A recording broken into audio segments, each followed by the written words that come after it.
எந்த ஒரு துறையிலும் உச்சத்தை எட்டுவோருக்கு த கிரேட் அல்லது த கிரேட்டஸ்ட் என்ற பட்டத்தை வழங்குகிறது வரலாறு. விளையாட்டுத் துறையில் அந்த தகுதியை எட்டிய ஒரு வீரனை சந்திக்கவிருக்கிறோம். விளையாட்டுத் துறையில் த கிரேட்டஸ்ட் என்ற தகுதியை பெற்ற ஒரே வீரர் குத்துச்சண்டை உலகின் முடிசூடா மன்னன் முகமது அலி. 1942 ஆண்டு ஜனவரி 17 ஒரு நீக்ரோ கருப்பினத்தவர் குடும்பத்தில் பிறந்தார் அலி. பிறந்த போது அவருக்கு சூட்டப்பட்ட பெயர் கேஷியஸ் கிளே. சிறு வயதிலிருந்தே அவர் உடல் வலிமை மிக்கவராக இருந்தார். அந்த வயதிலேயே மிக புகழ்பெற்ற குத்துச்சண்டை வீரராக வர வேண்டும் என்ற கனவு அவரிடம் இருந்தது. பின்னர் கருப்பின முஸ்லிம் இயக்கத்தில் சேர்ந்து இஸ்லாத்தை தழுவிய அவர் முகமது அலி என தன் பெயரை மாற்றிக்கொண்டார். 18 வயதாகும் போதே அனைத்துலக குத்துச்சண்டை விருதை வென்றார் அலி.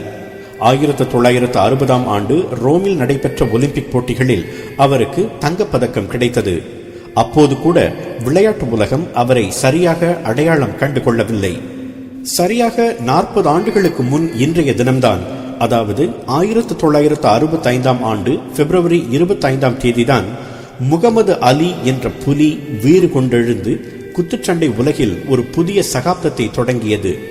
அந்த ஆண்டில் இன்றுதான் முகமது அலி சானி லிஸ்டன் என்ற உலக வீரரை வீழ்த்தி உலக ஹெவிவெயிட் குத்துச்சண்டை விருதை முதலாக வென்றார். குத்துச்சண்டை உலகில் ஒரு மாவீரன் உருவானதை அன்று விளையாட்டு உலகம் கண்டுகொண்டது. 1964 முதல் 1967 வரை உலக ஹெவிவெயிட் குத்துச்சண்டை வீரராக திகழ்ந்தார் அலி. அதன் பின்னர் அமெரிக்க ராணுவத்தில் கட்டாய சேவை புரிய மறுத்ததால் அவரது பட்டம் பறிக்கப்பட்டது. மீண்டும் அந்த பட்டத்தை வெல்ல அவர் ஜோ ஃப்ரேசியருடன் பொருதினார். ஆனால் தோல்வி அடைந்தார். விளையாட்டில் வெற்றி தோல்வி மாறி மாறி வரும் என்பதை உணர்ந்த அலி மனம் தளராமல் கடும் பயிற்சியில் ஈடுபட்டார். 1974 ஆண்டு மீண்டும் ஜோ ஃப்ரேசியருடன் பொருதி அவரை வீழ்த்தி மீண்டும் உலக விருதை வென்றார்.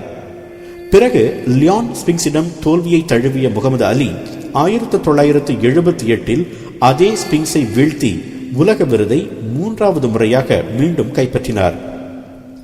உலக குத்துச்சண்டை வரலாற்றில் தன்னை வீழ்த்தியவர்களையே வீழ்த்தி விருதை 3 முறை வென்ற முதல் வீரர் அலி என்பது குறிப்பிடத்தக்கது. அதன் பிறகுதான் அவருக்கு த கிரேட்டஸ்ட் என்ற பட்டம் சூட்டப்பட்டது. அவர் 61 முறை குத்துச்சண்டை போட்டிகளில் களமிறங்கியிருக்கிறார். அதில் 56 வெற்றி பெற்று 5 தோல்விகளைத்தான் தழுவினார்.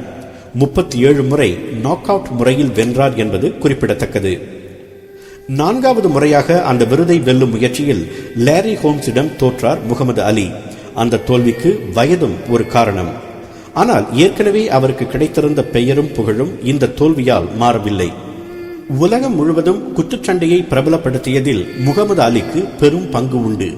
அவரை பின்பற்றி இப்போது அவரது மகள் லைலா அலி பெண்கள் குத்துச்சண்டை உலகில் கலக்குகிறார்.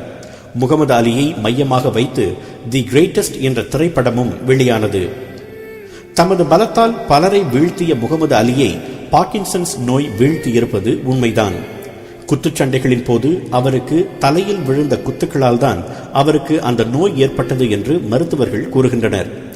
இருந்தாலும் குத்துச்சண்டை உலகிற்கு அவர் கொண்டு வந்த புகழையும் வசீகரத்தையும் இன்னொருவர் எட்டிப்பிடிக்க காலம் பல ஆகலாம் என்பதே விளையாட்டு உலகின் கணிப்பு. கருப்பினத்தவர்கள் தோள் உயர்த்தி நடக்க காரணமான பலரில் முகமது அலிக்கு நிச்சயம் முக்கிய பங்கு உண்டு. அவர் தனது வெற்றியை பற்றி குறிப்பிடும் போது இப்படி சொல்கிறார்: வீரர்கள் வெறும் உடற்பயிற்சி கூடங்களில் உருவாவதில்லை. அவர்களுக்கு ஆழ்மனதில் ஒரு கனவு, ஒரு தொலைநோக்கு, ஒரு விருப்பம் இருக்க வேண்டும். அவர்களுக்கு திறமையும் முக்கியம், மனோதிடமும் முக்கியம். ஆனால் திறமையை விட மனோதிடம்தான் அதிமுக்கியம். எவ்வளவு உண்மை! உங்கள் மனத்திலும் ஒரு கனவு, ஒரு தொலைநோக்கு, ஒரு விருப்பம் உண்டா? திறமை கூட முக்கியமில்லை, மனோதிடம் உண்டா? அப்படி என்றால் சிறிது காலம் எடுத்துக்கொண்டாலும் முகமது அலியை போல் உங்களுக்கும் அந்த வானம் வசப்படும்.